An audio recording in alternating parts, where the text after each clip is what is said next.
기도드리겠습니다. 긍휼이 풍성하신 우리 하나님 아버지 감사합니다. 죄와 허물로 죽었던 우리를 그리스도와 함께 살려주심을 감사합니다. 하나님의 은혜의 풍성함을 따라 주의 피로 우리를 구속해 주심을 감사합니다. 죄와 사망의 권세로부터 해방되어 이제 주님을 주인과 왕으로 모시고 살게 하심을 감사합니다. 오늘도 영광의 왕 앞에 우리 마음의 무릎을 꿇고 겸손한 마음으로 예배할 수 있도록 성령께서 도와주옵소서. 예배 가운데 주의 복음의 말씀을 듣게 하심으로 은혜의 왕을 기뻐하며 의뢰하며 사랑하게 하옵소서. 간절히 기도하고 바라는 것은 우리 주의 왕 되심을 우리 모든 생활과 모든 관계 속에서 인정하며 드러내는 것입니다.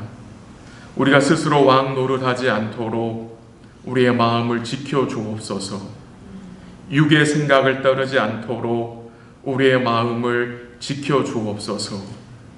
오늘도 주께서 은혜의 등불을 우리 마음에 밝히 비춰 주사 우리 마음에 죄악된 생각을 물리치고 거룩하고 깨끗한 마음으로 주를 따르고 섬기게 하옵소서. 불로 구원하여 주신 믿음의 가정들과 언약의 자녀들과 맡겨주신 생업을 지켜주심에 감사드립니다. 여러 가지 어려움과 아픔과 육신의 고통 중에 있는 성도들을 주께서 위로하여 주옵소서. 어려운 가운데 주님이 베푸신 은혜를 경험하며 확신하며 살아가게 하옵소서. 주의 은혜를 풍성히 누리기 위해 주님이 허락하신 은혜의 방편인 말씀과 기도에 더욱 힘쓰게 하옵소서. 시험에 들지 않게 교회가 깨어 기도하게 하옵소서. 주를 구하고 찾는 삶의 모습이 우리 삶 가운데 더 많아지게 하옵소서. 우리의 부족한 믿음과 순종이 주의 은혜로 변화되고 우리 삶 속에서 버려야 하고 쫓아내야 할 것을 손에 쥐고 있지 않도록 도와주옵소서. 부족한 종을 붙들어 주사 주의 말씀을 순전한 마음으로 전하게 하시고 오늘도 전하는 자와 말씀을 듣는 자가 모두 영적인 유익을 얻을 수 있도록 도와주옵소서.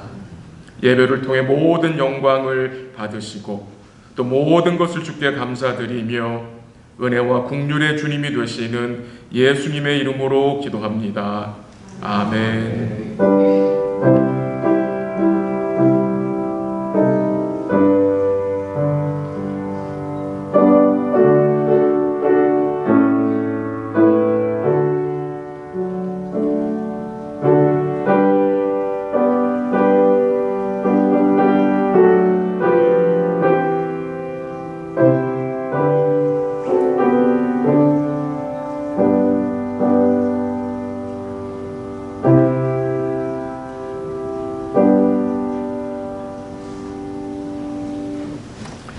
하나님의 말씀 로마서 3장입니다. 로마서 3장 9절에서 12절입니다. 로마서 3장 9절에서 12절.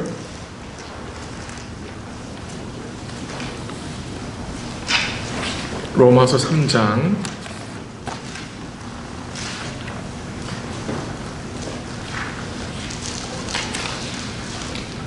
로마서 3장 9절에서 12절까지 우리 한 목소리로 같이 읽도록 하겠습니다. 3장 9절 시작.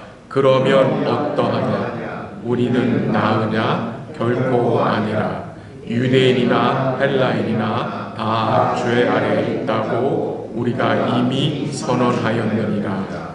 기록된 바 의인은 없나니 하나도 없으며 깨닫는 자도 없고 하나님을 찾는 자도 없고 다 치우쳐 함께 무익하게 되고 선을 행하는 자는 없나니 하나도 없도다. 아멘. 우리 여러분 가지고 계신 그 소교리 문답 21번을 좀 보겠습니다. 21번. 제가 문제를 읽으면 여러분이 답을 읽어주시면 좋겠습니다. 문 21. 하나님께서 택하신 자들의 구속자는 누구입니까? 하나님께서 택하신 자들의 유일한 구속자는 주 예수 그리스도이십니다.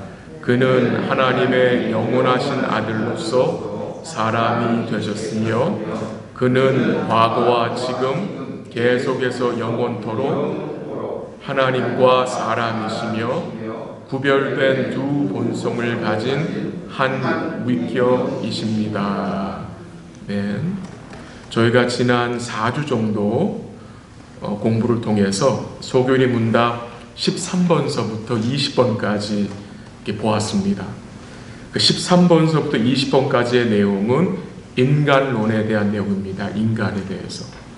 그래서 우리가 지난 4주 동안 다룬 그 내용들이 무슨 내용이냐? 몇 가지만 좀 언급을 드리면 인간의 전적 타락, 죄의 정의, 인류의 첫 범죄와 그 결과, 그리고 죄로 타락한 상태와 그 비참함 등등의 내용을 다루었습니다. 그리고 오늘부터 이제 21번부터 28번까지는 이제 기독론에 대한 내용입니다. 기독론, 그리스도에 대한 내용인데요. 전적으로 타락한 그의 백성들의 유일한 구속자가 누구인지, 그가 어떻게 전적으로 타락한 자들을 구원해 주셨는지를 이제 우리가 다룰 것입니다. 그래서 오늘은 이 기독론에 대한 서론적 내용으로 다음 시간에 21번, 22번을 좀 구체적으로 다루고요. 오늘은 좀 이렇게 서론적 기독론을 좀 소개를 해보도록 하겠습니다. 그 21번의 질문이 하나님의 선택하신 자들의 구속자가 누구입니까? 라는 질문이잖아요. 하나님이 선택한 자들의 유일한 구속자가 누구인가? 근데 이 질문을 생각하기에 앞서 먼저 생각하고 싶은 질문은 우리에게 왜 구속자가 필요한가? 라는 질문입니다. 여러분과 저에게는 왜 구속자가 필요합니까? 그 답은 우리가 지난 4주 동안 다룬 내용입니다. 그 내용들을 잠시 제가 정리하면서 약간의 보충 설명을 드리도록 하겠습니다. 여러분과 저에게 구속자가 필요한 이유는 한마디로 말하면 인간은 전적으로 타락했기 때문입니다. 그 인간이 타락했다는 것을 우리 문답서에서는 어떻게 표현했어요? 죄와 비참한 상태에 빠져 있다는 것으로 표현을 했습니다. 인간이 전적으로 타락했다는 의미가 무엇입니까, 여러분? 인간이 전적으로 타락했다는 말은 인간이 더 이상 타락할 수 없을 정도로 완전히 악하다, 더 이상 나빠지지 않을 정도로 악하다는 의미가 아니라 그랬죠. 인간이 전적으로 타락했다는 말은 인간의 본성 전체가 부패했다는 말입니다. 좀 더 보충을 드리면 우리의 의지, 마음, 정신, 몸에 이 죄의 영향이 끼쳐졌다는 말입니다. 그래서 이 물통에 여기 물이 있는데 여기다가 독약을 몇 방울 떨어뜨리면 그 독약이 이렇게 퍼지잖아요. 그러니까 죄가 우리 전체에 퍼졌다는 것이 인간이 전적 타락했다는 의미입니다. 이 죄라는 것은 인간에게 어떤 작은 흠집이나 아니면 단순히 어떤 아픔이나 고통만을 주는 것이 아니라 죄로 말미암아 뭐가 들어왔다 그랬죠? 사망이 들어왔다 그랬습니다. 사망. 그게 로마서 5장 12절의 내용이에요. 죄로 말미암아 사망이 들어왔나니 이와 같이 모든 사람이 죄를 지었으므로 사망이 모든 사람에게 이르렀느니라. 이 사망이 들어왔어요. 인간이 범죄함으로 비참한 상태, 즉 영적으로 죽은 상태에 거하게 됐다는 말이에요. 그러니까 육신의 생명이 있는데 영적 생명이 없다는 거예요. 죄로 말미암아 영적으로 죽었기 때문에. 그래서 그 상태를 뭐라고 말해요? 소교리 문답 19번에서 이렇게 설명을 했어요. 한번 들어보세요. 하나님과의 교제를 상실하였고 하나님의 진노와 저주 아래 있으며 현세 모든 비참과 죽음과 영원한 지옥 형벌을 받게 되었다 했어요. 그게 인간이 전적으로 타락한 상태, 비참에 처한 상태를 그렇게 설명을 했어요. 이 내용들을 우리 성도들이 좀 더 잘 이해할 수 있게 하기 위해서, 돕기 위해서 오늘 제가 로마 3장 9절 12절 내용을 좀 보도록 할 것입니다. 왜냐? 그 본문에서 죄로 인해 죽은 상태를 또 잘 설명하고 있기 때문이에요. 인간이 범죄하여 사망에 이르렀는데 그 죄로 인해 영적으로 죽은 상태가 어떤 상태인지를 우리가 잘 알아야 되기 때문에, 그래서 오늘 제가 좀 이렇게 나누는 내용들은요, 제가 신학교 다닐 때에 저를 가르쳐 주셨던 R.C. 스프로 목사님, 교수님이시죠. 주님 품에 가신 분인데 굉장히 귀하신 분이고 복음을 정말 신실하게 증거하시는 분인데, 그분이 쓰신 하나님의 예정과 선택이라는 책을 제가 좀 참고하면서 이렇게 가져온 내용을 이렇게 좀 덧붙여서 나누도록 하겠습니다. 한 9절 가보세요. 9절. 로마 3장 9절. 그러면 어떠하냐? 우리는 나으냐? 결코 아니라 유대인이나 헬라인은 다 죄 아래 있다고 우리가 이미 선언하였느니라. 증거되는 내용이 뭡니까? 유대인이나 헬라인이나 유대인이나 이방인이나 다 똑같이 어디 있어요? 죄 아래 있어요. 죄 아래. 여기는 익셉션이 없습니다, 여러분. 유대인이나 헬라인이나 여자나 남자나 아이나 엄마나 부모나 나이 아닌 드신 분이나 젊은 사람이나 종이나 자유자나 다 어디 아래 있어요? 다 똑같이 죄 아래 있다고 선언합니다. 죄 아래. 죄의 그물 안에 잡혀 있어요, 인간은요. 그 죄의 그물 안에 잡혀 있는 상태가 어떤 상태인지를 11절과 12절에 좀 설명을 해줘요. 죄에 잡혀 있는 상태가 어떤 상태예요? 11절에 뭐라고 나와요? 먼저 깨닫는 자도 없고 하나님을 찾는 자도 없고, 먼저 깨닫는 자도 없다. 여러분, 죄 아래 갇혀있게 되면요, 깨닫지를 못해요. 여러분, 뭘 깨닫지 못한다는 말입니까? 세상 이치를 깨닫지 못한다는 말이겠습니까? 아니요. 여기서 깨닫지 못한다는 말씀은 인간이 자기 자신이 죄 아래 있다는 사실을 스스로 깨닫지 못한다는 거예요. 인간이 사망의 권세에 있다는 사실을 스스로 깨닫지 못한다는 거예요. 인간이 자신이 하나님과의 관계가 죄로 인해서 단절되었다는 사실을 스스로 깨닫지 못한다는 거예요. 그게 죄 아래 있는 거예요. 그 말은 무슨 말입니까? 인간은 자기에게 의의가 없다는 사실을 스스로 깨닫지 못해요. 근데 여러분은 어떻게 깨닫겠습니까? 우리가 어떻게 죄인이라는 것을 깨닫게 됐습니까? 우리가 어떻게 우리 안에는 의의가 요만큼도 없다는 것을 어떻게 깨닫게 됐습니까? 우리가 어떻게 죄 아래 거하고 있다는 사실을 알게 됐습니까? 복음이잖아요. 오직 복음을 통해서 우리의 참된 현실을 깨닫게 하신 거예요. 그러니까 복음을 떠나서는 아무도 자신이 죄와 그 비참한 상태에 처해 있는 그 현실을 보지 못해요. 죽을 때까지 못 봐요, 복음을 떠나서는. 그러니까 죽을 때도 자신이 죄인인지 모르고 죽는 거예요. 그러니까 자신이 죄인인지 모르면 뭘 필요로 하지 않겠습니까? 구속자를 필요로 하지 않죠. 결코 주를 찾지 않죠. 내가 죄인인 걸 모르는데. 그래서 이 죄 아래 있다는 것은 깨닫지 못하는 거예요. 그뿐만이 아니라 11절에 뭐라고 나왔습니까? 하나님을 찾는 자도 없다. 하나님을 찾지도 않는다. 근데 이 부분을 조금 힘들어하는 분들이 계실 수 있어요. 그 이유는 뭐냐? 여러분 교회 생활 하시면서 이런 이야기 좀 들어보셨죠?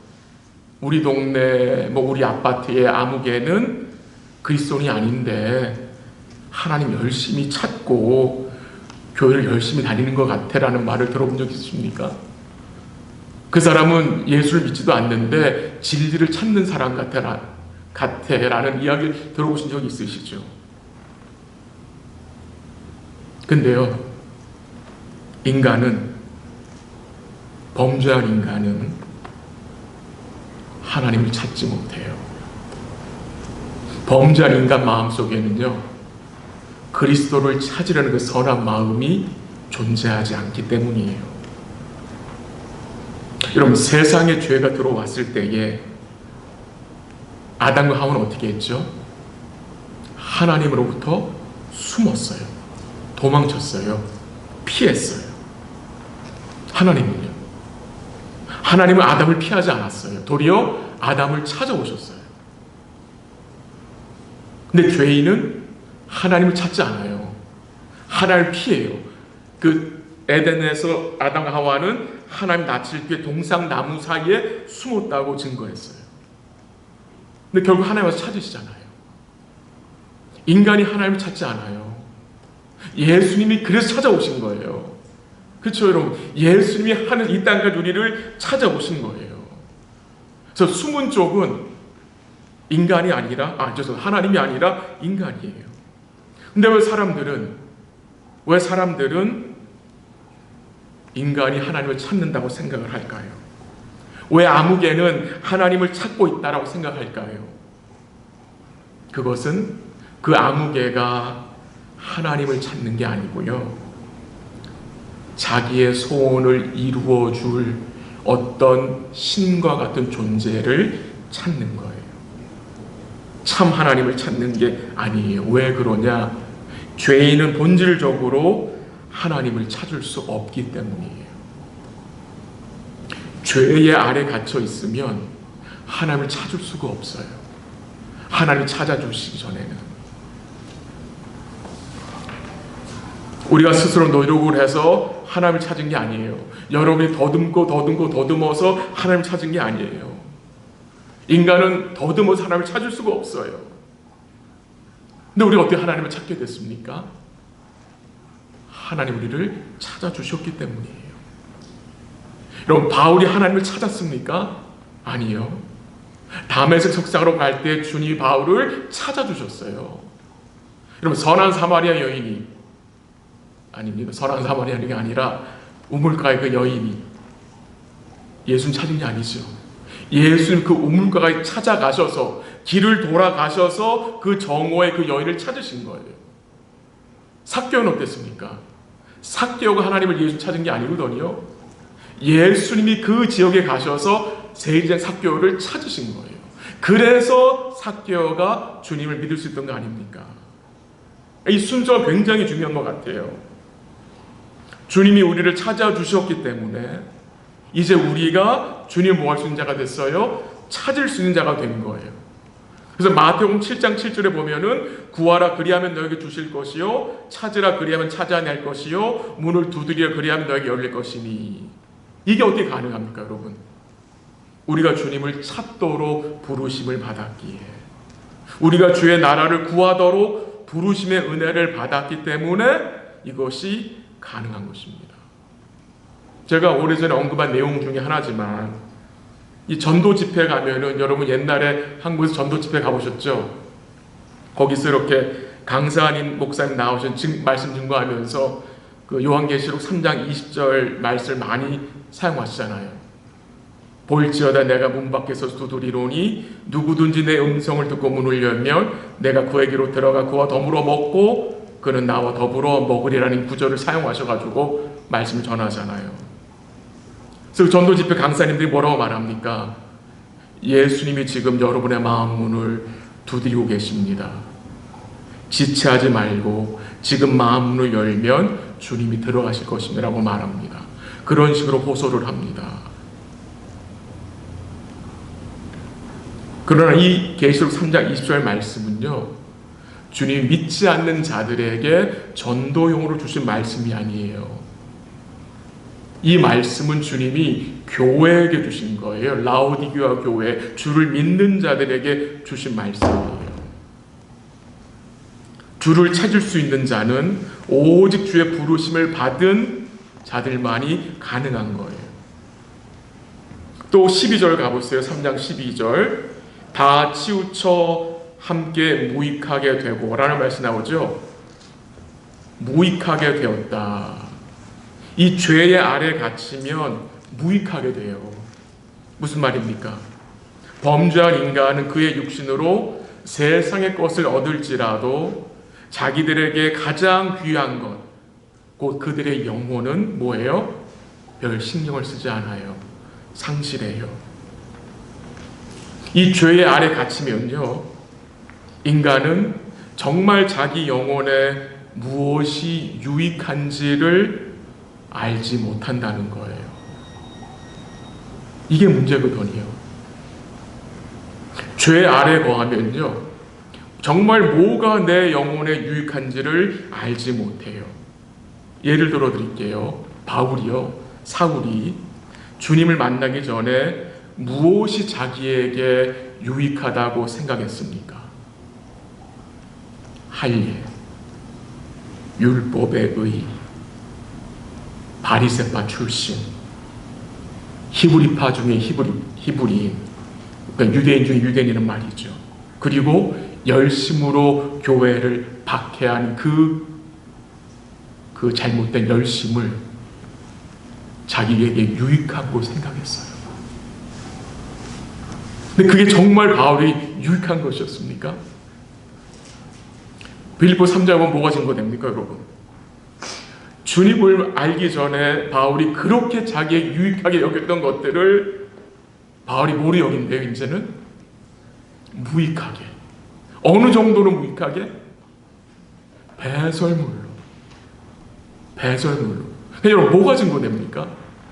죄 아래 거하면요, 주님을 모르면 자기에게 무엇이 유익한지를 알지 못해요. 그게 죄 아래 갇혀있는 상태예요. 근데 바울이 그걸 깨달아요. 주의 은혜로.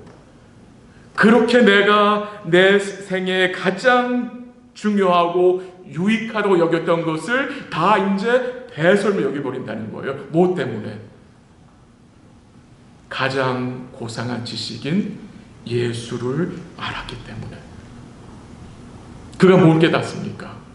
자기에게 가장 유익한 것은, 자기에게 가장 귀한 것은 그 어떤 것이 아니라, 율법의 의가 아니라, 자기 출신이 아니라, 자기 어떤 그게 아니라 뭐래요? 그리스도라는 거예요. 그리스도. 우리가 가질 수 있는 가장 가치 있는 것은 뭡니까? 그리스도잖아요. 우리에게 가장 유익한 것은 무엇입니까? 그리스도잖아요. 근데 이 그리스도를 우리 스스로의 힘으로는 소유할 수가 없어요. 범죄한 인간은 구원에 있어서, 그리스도를 소유하는 데 있어서, 그리스도가 주는 영적 유익에 있어서 우리 스스로의 힘으로는 그걸 받아낼 수가 없다는 거예요. 그 현실을 말하는 거예요. 그리고 12절 마지막 부분에 보면 뭘 증가합니까? 선을 행하는 자는 없나니 하나도 없다. 여러분, 이 죄가 얼마나 무섭냐면요, 이 죄는 우리로 뭘 못하게 해요? 선을 행하지 못하게 해요. 선을 행하지 못하게 해요. 죄가 이 정도로 무서운 거예요.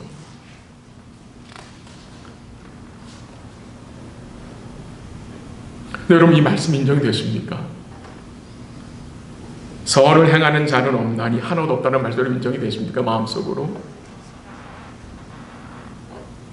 왜 하나님은 주를 믿지 않으면은 선을 행하지 못한다고 하시는가라는 말씀이 여러분 인정이 되십니까?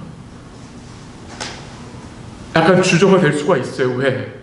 우리 주위에 예수를 믿지 않아도 선을 베푸는 사람들이 많이 있기 때문에, 예수를 믿지 않아도 좋은 일을 하는 사람이 많이 있기 때문에, 인터넷 뉴스를 봐도 연예인 중에 기부천사들이 많이 있기 때문에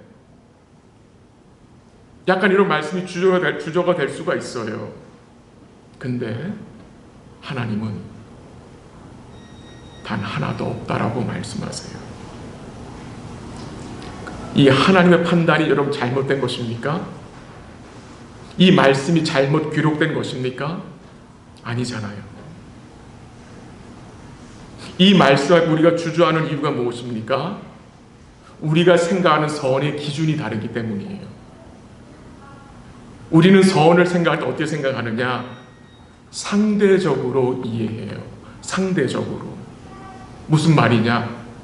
우리가 누군가를 선하다고 말할 때 우리는 그 사람을 다른 사람과 비교해요. 그런 수준의 선을 말해요. 근데 성경이 말하는 선은 사람과 사람을 비교해서 말하는 선이 아니라 어디에 어느 기준에 맞대어 말하는 선입니까? 하나님의 말씀입니다. 하나님의 거룩하고 의로우신 성품이 드러나는 그 말씀에 빗대어야 정말 선이 뭔지를 우리는 알 수 있는 거잖아요. 성경이 말하는 선의 기준은 오직 하나님의 말씀이에요. 로마서 7장 12절에 여호와 율법은 거룩하고 계명도 거룩하고 의로우며 선하도다 그랬어요. 그래서 이 하나님의 말씀의 기준에 비추어 볼 때 아무도 온전히 선하지 못하다는 말이에요.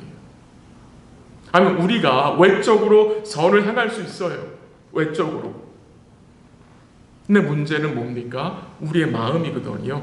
우리의 동기거든요. 근데 우리 하나님 어떤 분이세요? 우리의 외적인 모습 보는 분이 아니잖아요. 우리의 속마음을 익히 꿰뚫어 보시는 주님이잖아요. 우리의 생각을 모두 파악하고 계신 분이잖아요.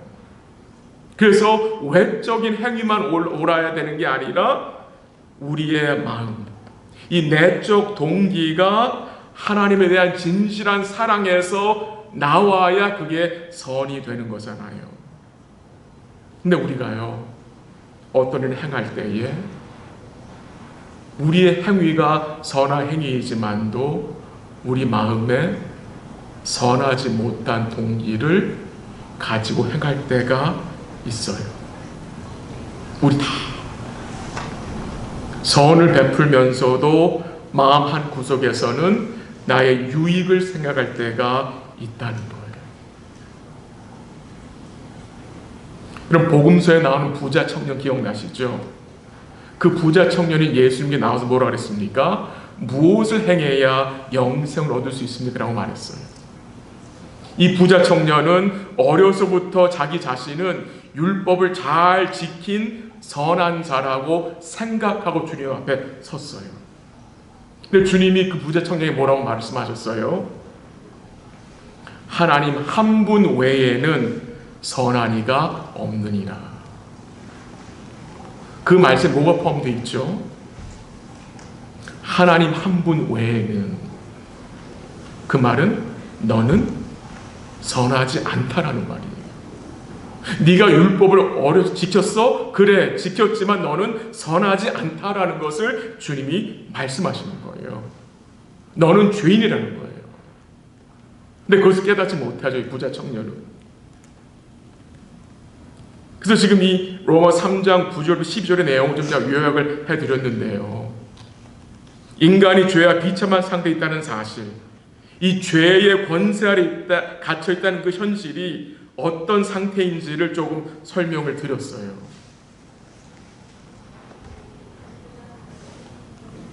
깨닫지 못하고 하나님을 찾지도 못하고 치우쳐 무익하게 되고 선을 행하지 못하는 상태.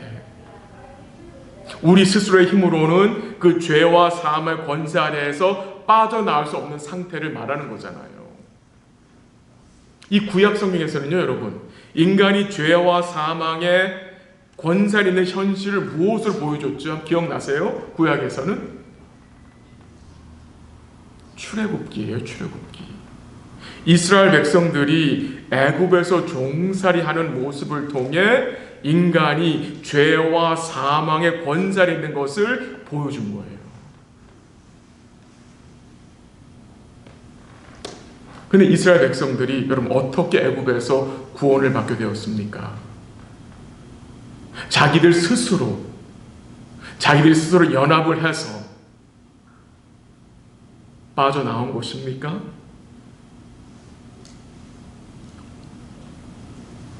자기들이 쿠데타를 일으켜서 바로를 무찌르 나온 것입니까? 아니잖아요. 어떻게 이스라엘 백성들이 애굽에서 나왔죠? 유월절 어린 양의 피로. 유월절 어린 양의 피로. 이게 복음이거든요. 이스라엘의 구속이 어떻게 이루어졌어요? 유월절 어린 양의 피로. 그 지금 애굽에 갇힌 이스라엘 백성들, 우리의 모습이거든요. 죄와 사망의 권세 아래 있는 그 모습인데 거기서 우리 어떻게 나왔어요? 주의 보혈의 피로 속량을 받은 거잖아요. 구속을 받은 거잖아요. 그 모습을 보여주는 거거든요. 죄 아래 있던 자들이, 비참한 상태 거한 우리들이 어떻게 비참 상태로 나올 수 있느냐, 어떻게 죄의 감을 나올 수 있느냐, 스스로 문 열고 나온 게 아니라 구속자이신 예수님의 그 대속의 은혜로 나오겠다는 것을 증거하는 거예요.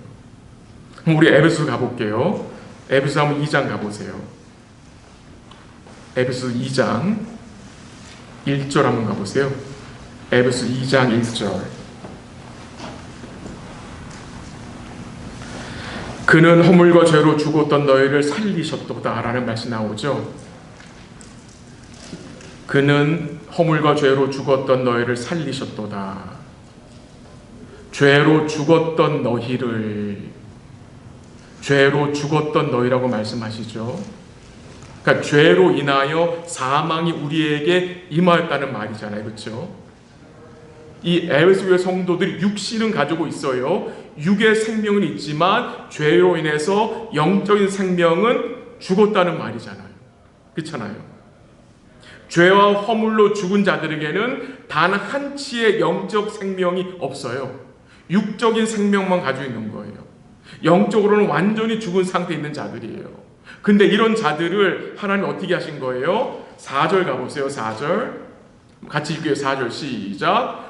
긍휼이 풍성하신 하나님이 우리를 사랑하신 그 큰 사랑을 인하여 5절 허물로 죽은 우리를 그리스도와 함께 살리셨고 너희는 은혜로 구원을 받은 것이라. 4절 5절 뭐가 증거돼요? 허물로 죽은 우리를 하나님 어떻게 하셨어요? 그리스도와 함께 살리셨대요. 허물과 죄로 죽을 뻔했던 우리입니까? 죽었던 우리입니까? 이게 굉장히 중요한 거예요. 죽을 뻔했던 자들이 아니라, 거의 죽음에 처했던 자들이 아니라, 거의 죽음에 처해 있던 자들이 아니라 죽은 자들이에요. 죽었던 자들이에요. 죄의 감옥에 갇혀 있던 자들을 주님이 건져주신 것이죠. 죄와 허물로 죽은 자들을 살리셨다는 말은 하나님이 예수님을 통해 성령을 통해서 우리를 거듭나게 하셨다는 말이거든요. 이 거듭남을 통해서 영생이 시작되거든요. 우리가 영생을 가졌다는 말은 나중에 가서 영생 얻는 게 아니라 우리가 거듭난 그 순간, 거듭남으로 주를 나의 구주로 주를 믿는 그 순간 영생이 시작되는 거거든요. 영생이. 그래서 우리는 이미 영생이 시작된 자들이에요. 이 영적 생명이 주의 살리심을 받는 그 시간에 우리가 시작이 되는데요. 또 하나 제가 예를 하나 나눌게요. 이 예도 우리가 예전에 뭐 한국에서 여의도에서 뭐 집회하면 빌리그램 와서 하면 나왔던 내용 같기도 한데요. 이런 내용입니다. 예화문을 들어보세요. 타락한 죄인을 물에 빠져 거의 죽게 된 사람으로 이렇게 설명하잖아요. 그렇죠? 그래서 그 죄에 빠진 사람이 그 물 밑에 빠졌다가 또 물 위로 올라갔다 계속 이렇게 이런 아주 그냥 위험한 상태에 있는 것을 이야기하면서 그런 상태에 있는 죄인에게 하나님 어떻게 하셨어요? 구명밧줄을 던지셔서 그 거의 지금 물에 빠져 죽으려고 하는 그 사람이 이 밧줄을 붙잡으면 어떻게 된다고 했어요? 구원을 받는다고 그랬잖아요. 네가 그 밧줄만 잡으면 하나님 그 밧줄 땡겨 주실 거니까 그 밧줄만 잡으라고 그런 식의 우리가 예화를 들은 적이 있을 겁니다. 물론 이 예화도 우리가 이해가 되는 예화고요. 이 예화 역시 하나님의 도우심이 없이는 아무것도 할 수 없는 영적으로 무력한 죄인의 상태가 강조가 되지만 여기서 한 가지 부족한 점이 있어요. 그게 무엇입니까? 그렇죠. 이 물에 빠져 있는 사람은 아직 죽은 사람이 아니에요. 살아있는 사람이에요. 자기 손만 펴서 밧줄 잡으면 살 수 있는 거라는 거예요. 그냥 자기의 구원이 자기 손에 달려있는가 느껴질 수가 있잖아요. 여러분, 우리의 구원이 이런 구원인가요? 우리가 죽을 뻔한 데서 위험한 상태에서 밧줄 잡고 나오는 자들인가요? 우리가 그런 구원인가요? 성경은 이런 식의 구원을 가르치지 않아요. 에베소 2장에 증거되는 사도 바울이 뭘 증거합니까? 죄인은 거의 죽을 뻔한 자로 말하지 않고요. 허물과 죄로 죽었던 너희를 살리셨다고 해요. 이 굉장히 중요한 거거든요. 거의 죽을 뻔한 자는 살릴 필요가 없잖아요. 그렇잖아요. 죽을 뻔한 자를 왜 살려요?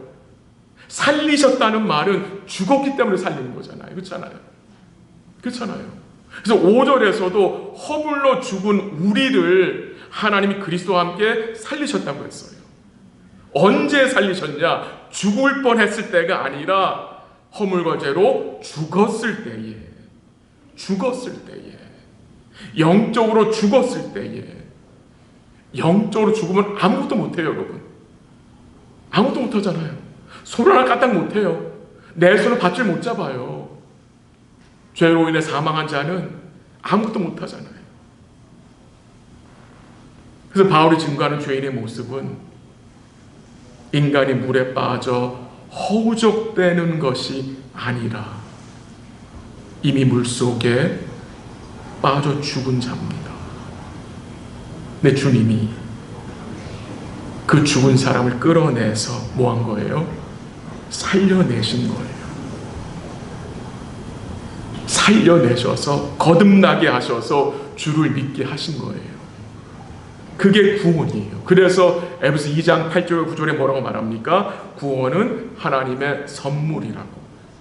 믿음은 하나님의 은혜로 주신 선물이고 너희에게서 난 것이 아니라고 증거하는 거예요. 오늘 내용이 여러분이 아는 내용이실 거예요. 근데 다시 한번 기독론을 생각하면서 한번 리마인드 드리는 거고요. 왜 예수 그리스도께서 우리의 유일한 구원자가, 구속자가 되십니까? 왜 그가 우리의 유일한 구속자가 되십니까? 저는 그 답을 사도 베드로가 했다고 생각을 해요. 사도행 4장 12절 이런 말씀 나가면 한번 들어보세요. 사도 베드로 공의 앞에서 증거한 말씀인데요. 들어보십시오. 다른 이로서는 구원을 받을 수 없나니 천하 사람 중에 구원을 받을 만한 다른 이름을 우리에게 주신 일이 없습니다. 왜 예수가 우리의 유일한 구속자냐? 하나님이 오직 이 예수님을 우리의 구원자로 주셨기 때문이고요. 그다음에 한 구절 더 볼게요. 에베소에 있으니까 에베소 1장 7절 한번 가보세요. 에베소 1장 7절 한번 같이 읽게요. 시작. 우리는 그리스도 안에서 그의 은혜의 풍성을 따라 그의 피로 말미암아 속량 곧 죄사함을 받았느니라. 거기 속량 받았다죠. 속량, 구속 받았다는 말인데요. 죄사함 받았다는 말인데 어떻게? 그의 피로 말미암아. 이 구속자, 이 구속이라는 단어를 잠시 설명하고 말씀을 정리할게요. 이 구속이라는 단어는요, 노예로 자유를 얻게 하기 위해서 아니면 죄수를 석방하기 위해 돈을 지불하는 속전을 뜻한다고 해요. 주님이 자신의 핏값으로 여러분과 저의 죄의 대가를 지불하셨죠. 그리고 우리를 죄와 사망에서 건져주셨어요. 그래서 이제 그 주님이 우리의 뭡니까? 주인이 되시고 구속자가 되세요. 요한복음 8장 34절에서 주님 그렇게 말씀하셨어요. 들어보세요. 진실로 진실로 너에게 이르노니 죄를 범하는 자마다 죄의 종이라. 죄의 종이라. 여러분, 제가 죄의 종이었으나 주님이 자신의 피로 영원한 속죄를 이루어 주심으로 죄로부터 해방되어 이제 의의 종으로, 주의 종으로 하나님의 종이 되게 하신 사실을 증거하고 있는 거예요. 우리 사랑하는 성도님들, 우리의 구속자, 그의 피로 우리를 죄의 권세에서 건져내신, 살려내신 그 구속자가 우리의 주인이심을 이번 주간도 남은 주간도 기억하시고 그를 기뻐하시는 복된 삶이 되기를 기도하고요. 다음 시간에 21번, 22번 우리의 유일한 구속자가 어떤 분입니까에 대해서 좀 제가 자세히 좀 다루도록 하겠습니다. 같이 기도하겠습니다.